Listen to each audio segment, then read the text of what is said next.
Bom dia, meu irmão, a você que chega. Um grande abraço. E aquele que chega pela noite, que o Senhor da vida te envolva, trazendo salutares energias, para que você consiga descansar e absorver um pouquinho da lição que trazemos hoje. Hoje a lição é a luta contra o mal. É do livro Boa Nova, por Humberto de Campos. É muito interessante, sabe, meus irmãos, porque é a conversa de Jesus com seus discípulos sobre aqueles que encontravam-se muitas vezes endemoniados. E os discípulos todos assim, com os olhos abertos, mas tinha um que se destacava, era Tadeu. Né? Ele queria entender por que a Boa Nova não era com tanto poder que Jesus tinha de fazer o bem e de transformar as pessoas através do amor, por que já não juntava todo o mal e resolvia o problema todo de vez?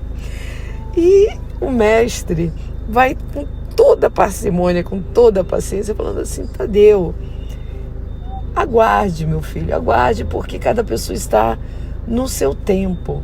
E a gente não precisa fazer tudo de uma vez só, porque nem todas as pessoas estão agindo de uma vez só, né? Nem todos que estavam sendo obsidiados iriam encontrar um alívio imediato se eles não quisessem de alguma forma, ou se aqueles que estivessem ao seu lado não tivessem muita fé. Então, tem um momento que Jesus está ali próximo a Tadeu e a João, né? Ao lado de Cesareia de Filipe, e aí vem uma senhora que está passando por uma obsessão muito forte e que foi trazida por Tadeu, estava sendo subjugada pelos espíritos menores. Então Tadeu fica ali observando, né? E Tiago e João também. E ele diz assim: por que será, Tadeu diz assim para Jesus, mas por que será a razão, mestre, por que razão seria que esse seu dizer não poderia ser automático para todos os demônios do mundo, expulsando? Será que a história não ficaria mais leve, mais fácil, né? Uma cura integral. E Jesus diz assim: Tadeu, é interessante, mas quais são os objetivos da tua luta, Tadeu? Ele buscava na própria pessoa, né? Aí Tadeu disse assim: mestre, eu estou procurando realizar o reino de Deus no meu coração. E aí Jesus fala assim para ele: pois é, se você procura essa realidade, por que reclamas no adversário em primeiro lugar? Como quem diz, se você ainda não está pronto, está cheio de dúvidas, por que você acha que o outro adversário que está coberto por esse mal, né, envolto nesse mal, vai conseguir melhorar de um dia para o outro? Porque vocês observem, os demônios eram expulsos, mas quantas vezes foi que Jesus conseguiu trazer um milagre, né, que nós não usamos muito esse termo, mas trazer o renovo, trazer os fenômenos de forma salutar, fazendo o cego enxergar, fazendo o deficiente físico conseguir andar, se a maioria deles voltavam para a sua vida anterior, né? Que seria cometer o erro, cometer o mal, porque o mal, meu irmão, ainda habita em nós, ainda mais do que o bem.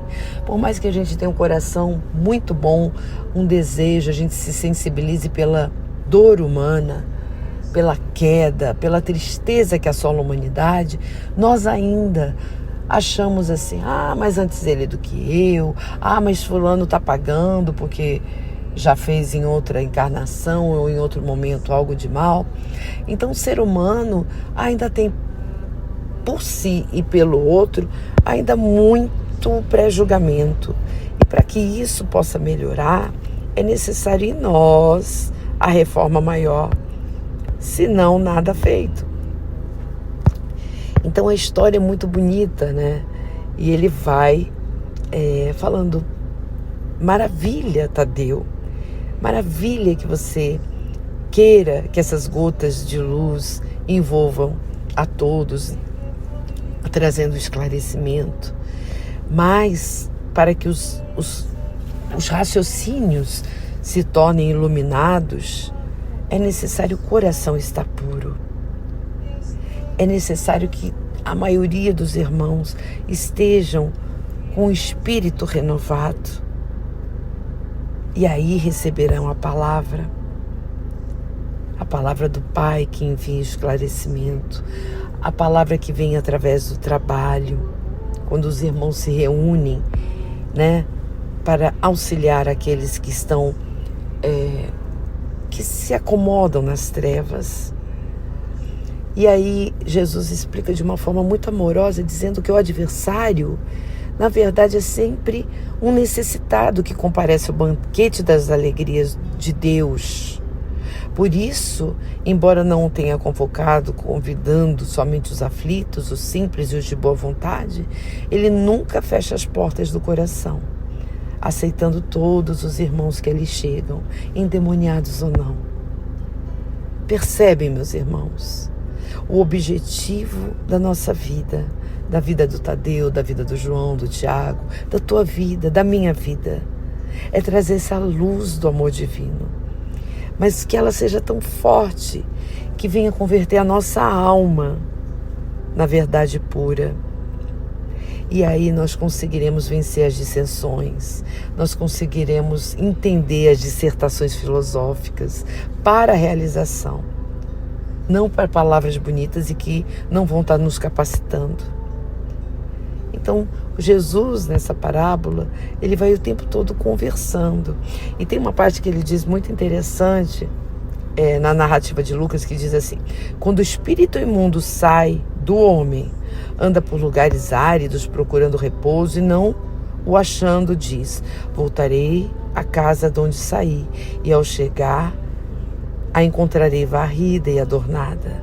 Depois vai e leva consigo mais 7 espíritos piores do que ele, que ali entram e habitam, e no último estágio daquele homem fica sendo pior do que o primeiro.